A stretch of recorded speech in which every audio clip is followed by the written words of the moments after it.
sambil nunggu tamu tak jawab apa tanya jawabnya ini ya. Bismillah ya.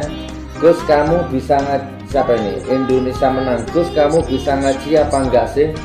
Iso, bisa. Alif, ba, ta, ta, ha, ko, bisa.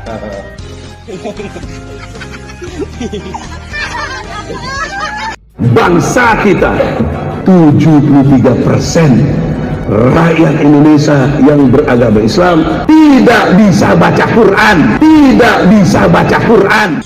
Alif, ba, ta, sa, ha. Ali Imran ayatnya 134. A'udzubillahi minasyaitonirrajim. Bismillahirrahmanirrahim. Alladzina yunfikuna fis sarai wa khadarai wal khaziminal ghaiza wal afina anin nas wallahu yuhibbul muhsinin.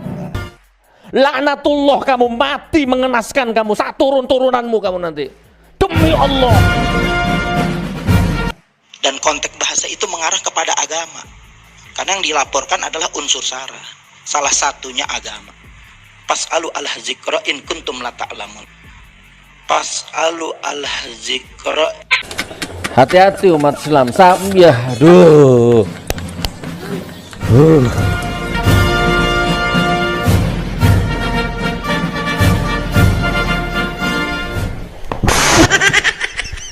Ada juga yang seolah-olah NKRI, tetapi ujung-ujungnya larinya bicara penegakan syariat Islam. Seperti misalnya Egy Sujana selalu bicara pengantarnya, Pancasila ini tidak dilakukan dengan sepenuh hati. Sila pertama ketuhanan yang Maha Esa ini jelas-jelas adalah dasar tauhid negara kita, yang ujung-ujungnya tawarannya adalah hukum Islam. Apa bedanya kira-kira? Jadi sahabat-sahabat jangan terhipnotis di situ dalam kontestasi apapun.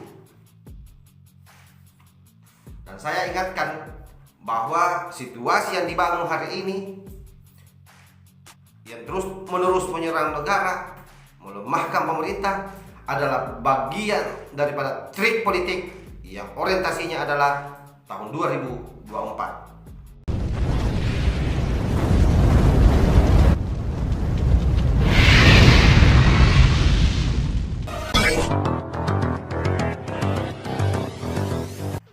Assalamualaikum warahmatullahi wabarakatuh. Salam sejahtera buat kita semua. Om Swastiastu, Namo Buddhaya, salam kebajikan.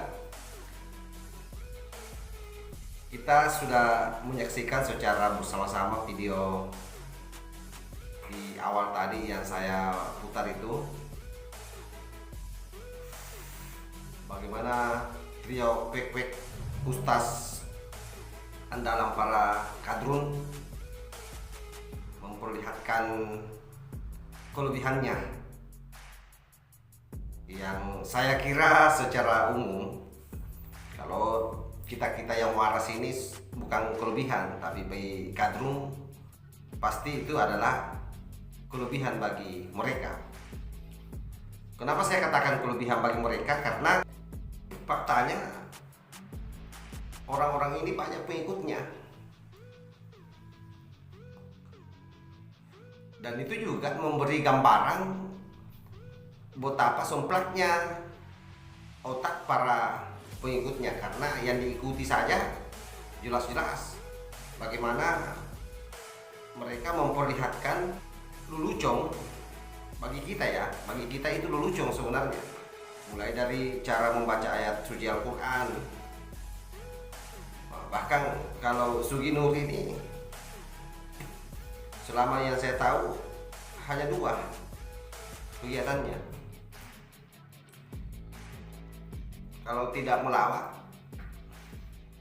ya ngeledek pemerintah kita, memanfaatkan kedunguan-kedunguan para kadrun. Karena dengan begitu maka dia akan disanjung-sanjung. Karena kadrun ini tidak penting apa merekmu, tidak penting seperti apa pengetahuanmu. Yang terpenting adalah bagaimana kamu ikut menyuarakan apa yang mereka suarakan. Jadi ada simbiosis mutualisme di sini, saling memanfaatkan. Tentu bagi trio kwek-kwek tadi ini itu juga menjadi panggungnya. Jadi tidak murni juga Egy Sujana, Nopel Mukmin, dan Sugi Nur ini yang disalahkan. Tetapi yang paling bermasalah adalah mereka-mereka yang mempercayai ini sebagai ustaz, sebagai junjungan yang harus didengar.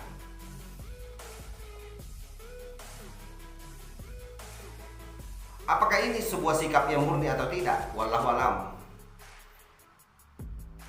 Yang saya bisa berikan gambaran bahwa semua ini terjadi efek daripada konstelasi politik yang terbangun sejak Jokowi menjadi presiden. Karena selama Jokowi menjadi presiden, ruang gerak mereka memang dipersempit. Ruang gerak mereka memang terjepit. Bahkan di periode kedua Pak Jokowi, ormas mereka yang mereka agung-agungkan selama ini kemudian dibubarkan. Sehingga siapapun, jadi sekali lagi, siapapun yang berdiri berseberangan dengan Jokowi, maka para kader akan menjadikan sebagai orang yang dikagumi. Nopel Mukmin itu tidak seberapa. Begitupun juga Egy Sujana ataupun si somplak ini Sugi Nur. Yang paling gila itu kalau sampai Rocky Gerung saja yang tidak jelas agamanya apa, itu sampai disembah-sembah, diagung-agungkan, bahkan diundang masuk di dalam majelis meminta Rocky Gerung untuk menceramahi mereka. Coba bayangkan itu. Sehingga dari awal saya bilang gerakan ini tidak murni gerakan agama, tapi ini gerakan politik. Dan ini sekali lagi pola-pola khawarij ini. Jadi saya selalu bilang dari dulu bahwa yang masuk ke Indonesia ini aliran-aliran trans, paham-paham trans internasional memang terlalu banyak. Seperti yang saya pernah unggah di video-video sebelumnya, ada memang yang terang-terangan seperti HTI, yang sekalipun hari ini sudah dibubarkan, tapi masih bergoliat orang-orangnya. Bahkan baru-baru ini kita digegerkan lagi dengan adanya para pentolan-pentolan ex HTI yang menantang Mahfud MD untuk berdiskusi. Ini kan gila. Ada juga yang seolah-olah NKRI, tetapi ujung-ujungnya larinya bicara penegakan syariat Islam. Seperti misalnya Egy Sujana selalu bicara pengantarnya Pancasila ini tidak dilakukan dengan sepenuh hati. Sila pertama ketuhanan yang Maha Esa ini jelas-jelas adalah dasar tauhid negara kita, yang ujung-ujungnya tawarannya adalah hukum Islam. Apa bedanya kira-kira? Jadi sahabat-sahabat jangan terhipnotis di situ.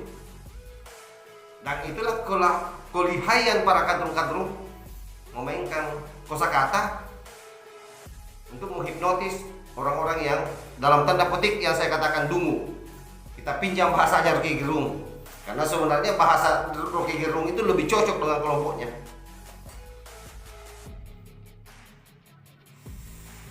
Nah, model-model yang seperti ini kalau ini dibiarkan akan membahayakan generasi kita. Kan nanti di era sekarang ini bermunculan Islam-Islam yang seperti ini.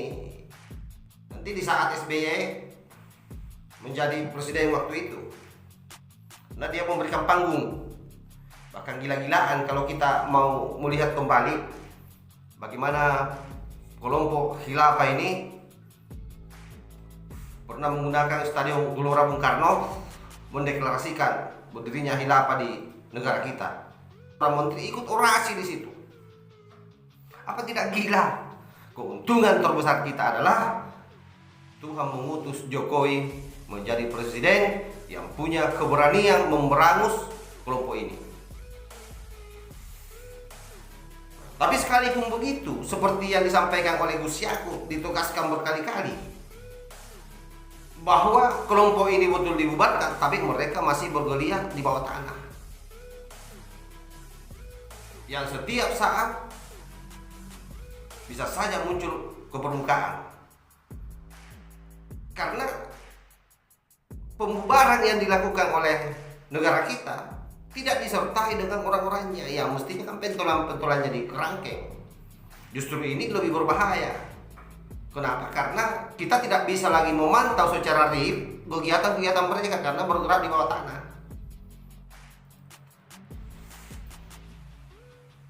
Jadi yang muncul ke permukaan seperti Egy Sujana, seperti misalnya Suginu, seperti Novel Baswedan, seperti Dul Haikal, itu hanya pion-pion.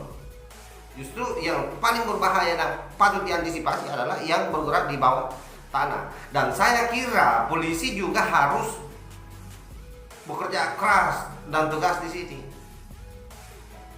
Badan Intelijen Negara juga harus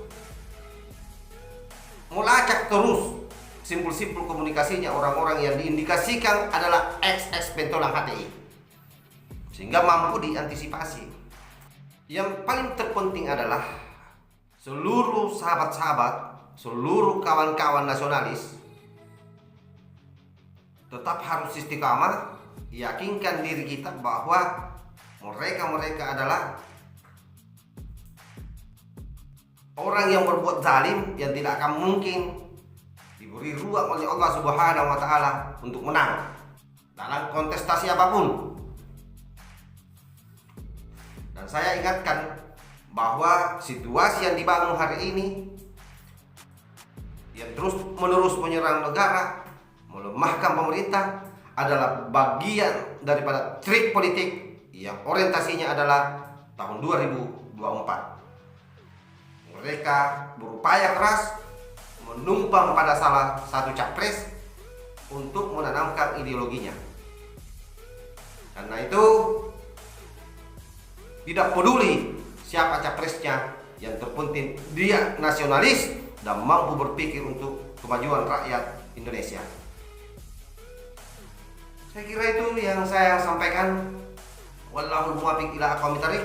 Wassalamualaikum warahmatullahi wabarakatuh. NKRI harga mati. Salam Nusantara.